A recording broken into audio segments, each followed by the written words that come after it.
Halo teman-teman, pada video kali ini kita akan membahas tentang etika guru. Video ini saya buat sebagai syarat untuk memenuhi tugas akhir semester pada mata kuliah etika profesi yang diampu oleh dosen pengampu Ibu Polintan Reholina Sembiring SPD MPD. Bayangkan saja jika kita sebagai guru tidak mempunyai aturan atau pedoman tentang bagaimana cara kita harus bertindak, bisakah pembelajaran tersebut dapat berjalan dengan baik? Tentu sangat sulit, bukan? Nah, etika guru adalah sebagai dasar yang membuat kita sebagai guru bisa dapat dipercaya, dihormati, dan bisa menjalankan tugas dengan baik untuk kemajuan para peserta didik kita. Nah, kita masuk pada pengertian etika guru. Secara sederhana, etika guru adalah kumpulan kaidah, prinsip, dan nilai moral yang menjadi panduan perilaku guru dalam menjalankan semua tugas-tugas dan tanggung jawab serta kewajibannya. Jadi, bukan hanya tentang cara mengajarkan saja, tapi juga bagaimana kita sebagai guru dapat berinteraksi dengan pihak-pihak yang terkait dengan pendidikan, mulai dari siswa atau peserta didik, orang tua, rekan kerja guru, kepala sekolah, hingga masyarakat-masyarakat yang ada di sekitar. Adapun tujuan-tujuan dari etika guru, yaitu yang pertama, benar dan adil kepada semua peserta didik, yaitu tidak membeda-bedakan dari latar belakang siswa tersebut. Yang kedua adalah menghormati dan sopan kepada semua orang. Yaitu profesional dan bertanggung jawab dalam pekerjaan, yaitu jujur dan memiliki integritas yang tinggi.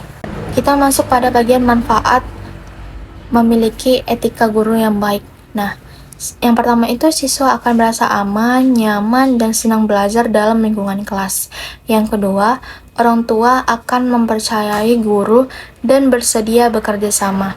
Yang ketiga, lingkungan kerja guru akan menjadi harmonis dan produktif. Yang keempat, mutu dalam pendidikan di sekolah akan semakin meningkat. Yang kelima, guru akan mendapatkan rasa hormat dari semua pihak. Lalu selanjutnya kita masuk pada aspek-aspek etika guru.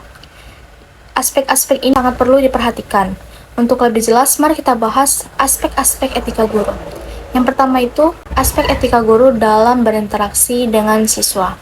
Ini adalah aspek yang paling penting karena siswa adalah fokus utama pekerjaan kita sebagai seorang guru. Contoh nyatanya itu, yang pertama, tidak membeda-bedakan siswa berdasarkan latar belakang ekonomi, suku, ras, agama. Ini sangat penting untuk menjaga keharmonisan di dalam lingkungan kelas. Yang kedua yaitu menghormati setiap hak-hak peserta didik untuk belajar dan tidak melakukan tindakan yang menyakitkan hati atau merendahkan martabat siswa. Yang ketiga yaitu menjaga kerahasiaan informasi-informasi pribadi peserta didik seperti kondisi keluarga ataupun masalah kesehatan yang tidak perlu diketahui oleh orang lain. Yang keempat yaitu memberikan nilai yang adil berdasarkan prestasi yang diperoleh oleh peserta didik tersebut, bukan karena adanya hubungan atau status pribadi atau bersifat kekeluargaan. Yang kedua itu ada etika dalam berinteraksi dengan orang tua. Orang tua adalah mitra kita dalam mendidik peserta didik. Contoh-contoh nyatanya itu, yang pertama, menghubungi orang tua dengan tujuan yang jelas, konstruktif, bukan harus atau bukan hanya untuk mengeluh tanpa solusi. Yang kedua yaitu menyampaikan informasi tentang perkembangan peserta didik secara jujur dan sopan. Yang ketiga yaitu tidak meminta atau menerima hadiah yang dianggap sebagai bentuk suap atau pemaksaan. Di sekolah, terkadang ada budaya yang memberikan sebagai embel-embel kenang-kenangan kepada guru tersebut. Tapi kita harus bisa membedakan mana yang pantas dan mana yang tidak. Yang terakhir yaitu menghormati waktu orang tua dengan menjadwalkan pertemuan atau rapat dengan jelas. Kita masuk pada yang ketiga yaitu etika dalam berinteraksi dengan teman sejawat atau dengan rekan kerja kita sebagai seorang guru. Nah, kesatuan guru sangat berpengaruh pada kualitas pendidikan di sekolah. Contoh-contoh nyatanya itu yaitu tidak menyebarkan kabar bohong atau gosip tentang rekan kerja. Yang kedua itu saling membantu dan menghargai pengalaman mengajar, terutama bagi guru baru yang masih belajar. Yang selanjutnya itu menghormati keputusan kepala sekolah dan bekerja sama dalam program-program yang ada di sekolah. Yang terakhir yaitu tidak mencuri ide atau karya rekan kerja tanpa seizinnya, yaitu etika dalam menjalankan tugas pembelajaran.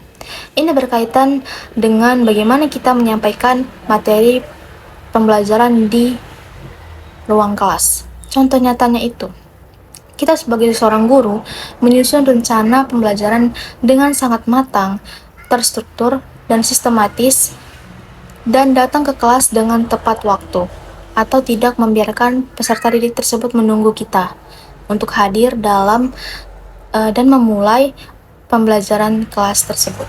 Kita harus bisa mengatur waktu agar tidak terlambat. Yang kedua yaitu menggunakan metode pembelajaran yang sesuai dengan kemampuan siswa dan kondisi-kondisi yang ada di kelas. Menilai hasil belajar siswa dengan objektif dan memberikan umpan balik yang membangun. Yang kelima itu ada etika dalam berhubungan dengan masyarakat. Guru adalah contoh bagi masyarakat sekitar. Contoh nyatanya yaitu berperilaku baik di luar sekolah. Yang kedua itu yaitu berpartisipasi dalam kegiatan masyarakat yang positif. Yang selanjutnya itu tidak menggunakan nama sekolah atau jabatan kita sebagai seorang guru untuk mendapatkan suatu keuntungan pribadi. Kita masuk pada contoh-contoh kasus yang terjadi dalam kehidupan kita yang sehari-hari, bahkan sering sekali dialami oleh guru-guru. Nah, yang kasus pertama itu siswa yang memiliki prestasi yang rendah. Nah, ini ada guru yang tidak memiliki etika, yaitu dengan berkata dengan kasar, yaitu, kamu benar-benar tidak pandai, sudah sering sekali diajar, tapi tetap tidak bisa. Di sini contoh yang kedua, yaitu dengan guru yang memiliki etika yang baik, yaitu dengan berkata halus atau mengayomi peserta didik tersebut dengan, kita coba lagi, mungkin cara sebelumnya belum cocok. Ayo kita cari cara belajar yang lebih sesuai dengan kamu. Nah, maksud dari kasus ini adalah kita sebagai seorang guru harus lebih banyak melakukan refleksi pada diri kita sendiri. Nah, yang kasus kedua ada orang tua yang ingin meminta nilai lebih. Ada guru yang tidak memiliki etika yang baik, yaitu dengan menerima uang atau hadiah sebagai sogokan dari orang tua yang memiliki anak yang rendah nilainya. Kasus ini. Nah, ada guru yang memiliki etika yang baik, yaitu guru tersebut dapat menjelaskan atau menolak hadiah tersebut dengan baik dan menggunakan kata-kata yang sopan, seperti, maaf Bu, nilai yang diberikan berdasarkan prestasi yang sesungguhnya dialami oleh anak tersebut. Akan tetapi, saya bisa membantu memberikan bimbingan tambahan agar anaknya bisa lebih baik dari ujian selanjutnya. Itu kita bisa memberikan saran kepada orang tua tersebut agar tidak terlalu khawatir dengan prestasi anaknya yang rendah. Itu termasuk dalam memberikan solusi yang baik kepada orang tua peserta didik. Jadi, teman-teman, etika guru bukanlah aturan yang kaku dan menyulitkan kita sebagai seorang guru, melainkan sebagai pedoman yang membantu kita menjadi guru yang baik dan bermanfaat bagi semua khalayak. Dengan menjalankan tugas atau etika guru dengan baik, kita tidak hanya dapat membantu siswa untuk bertumbuh dan berkembang, tetapi juga dapat berkontribusi dalam kemajuan pendidikan di daerah-daerah kita. Ingat ya, seorang guru itu yang memiliki etika baik adalah guru yang tidak mengajarkan ilmu pengetahuan, yang tidak hanya mengajarkan ilmu pengetahuan, tapi juga mengajarkan nilai-nilai baik kepada generasi-generasi yang mendatang. Terima kasih sudah mendengarkan video atau penjelasan yang telah saya jelaskan dari awal hingga akhir. Semoga penjelasan yang telah saya berikan bermanfaat. Jika ada pertanyaan, silakan tinggalkan di kolom komentar. Terima kasih sudah menyimak, sampai jumpa.